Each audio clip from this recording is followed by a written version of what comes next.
Insécurité alimentaire. Le Royaume-Uni au chevet du sud de Madagascar.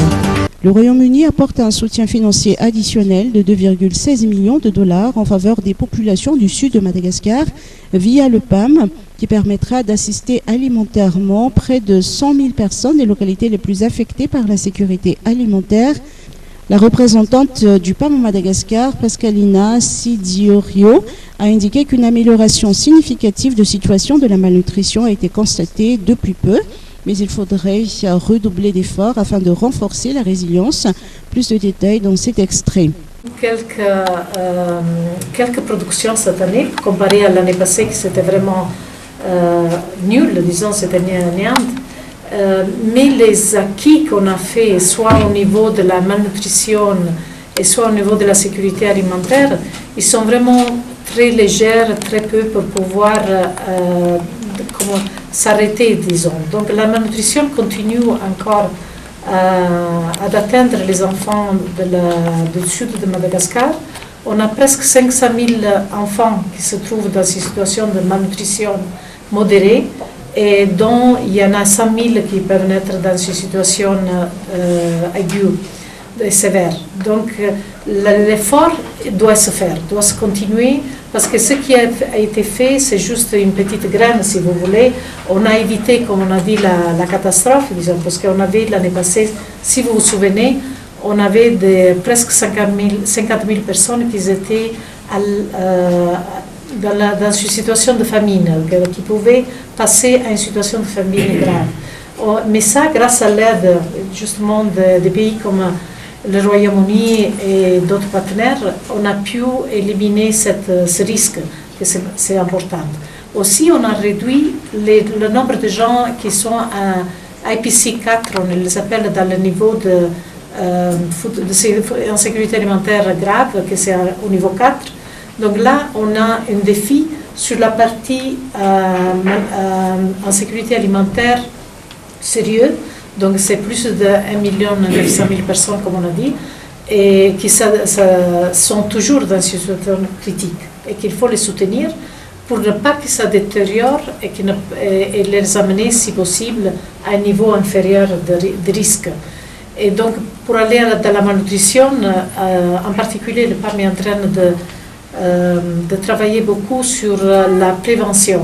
Donc on fait beaucoup d'activités, notamment dans la région d'Ampani et d'Amboissare, pour faire une prévention avec des actions intégrées. Donc c'est l'assistance alimentaire, mais c'est aussi la partie d'éducation nutritionnelle aux familles, apprendre à cultiver des cultures plus nutritionnelles, les potagères, quoi il faut manger, les légumineuses qui ont plus de protéines.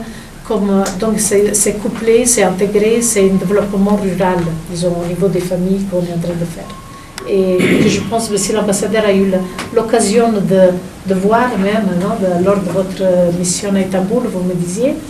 Et donc ça, c'est vraiment une des choses qui peuvent s'émener à l'échelle pour éviter justement une retombée des malnutritions chaque année et chaque période de soudure. Donc c'est la route qu'on veut poursuivre au niveau du PAM.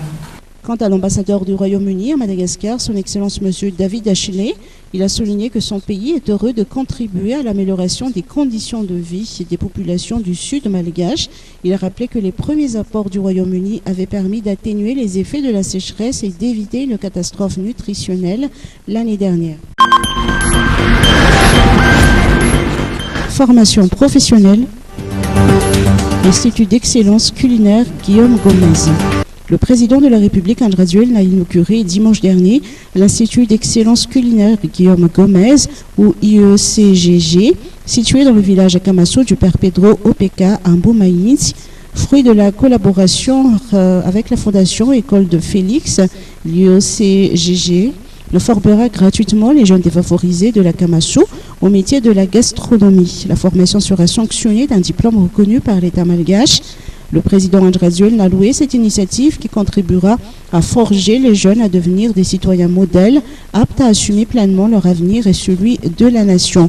Le chef de l'État a rappelé que la formation technique et professionnelle est une véritable solution d'avenir et qu'elle constitue le moyen le plus sûr d'obtenir un emploi qualifié, décent et pérenne. Il a également annoncé qu'un tel centre de formation technique et professionnelle sera implanté dans chacune des 6 ex-provinces de Madagascar.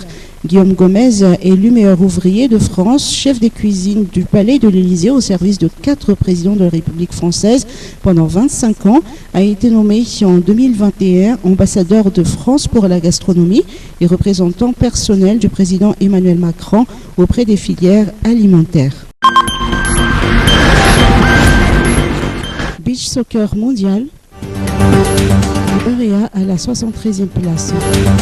La dernière mise à jour, au 30 septembre dernier, du classement de Beach Soccer Worldwide place l'équipe des Libéria Beach Soccer de Madagascar au 73e rang mondial et à la 10e place parmi les pays africains, derrière le Sénégal, l'Égypte et l'Ouganda, ses futurs adversaires à la Coupe d'Afrique des Nations qui se déroulera dans quelques semaines. En 2015, les Libéria Beach Soccer se trouvaient en 14e position mondiale et à la 3e place en Afrique, derrière le Sénégal et l'Égypte. Depuis, l'équipe nationale a raté de nombreuses rencontres officielles, mais elle aura l'occasion d'améliorer son classement à la CAN Beach Soccer du 21 au 30 octobre au Mozambique.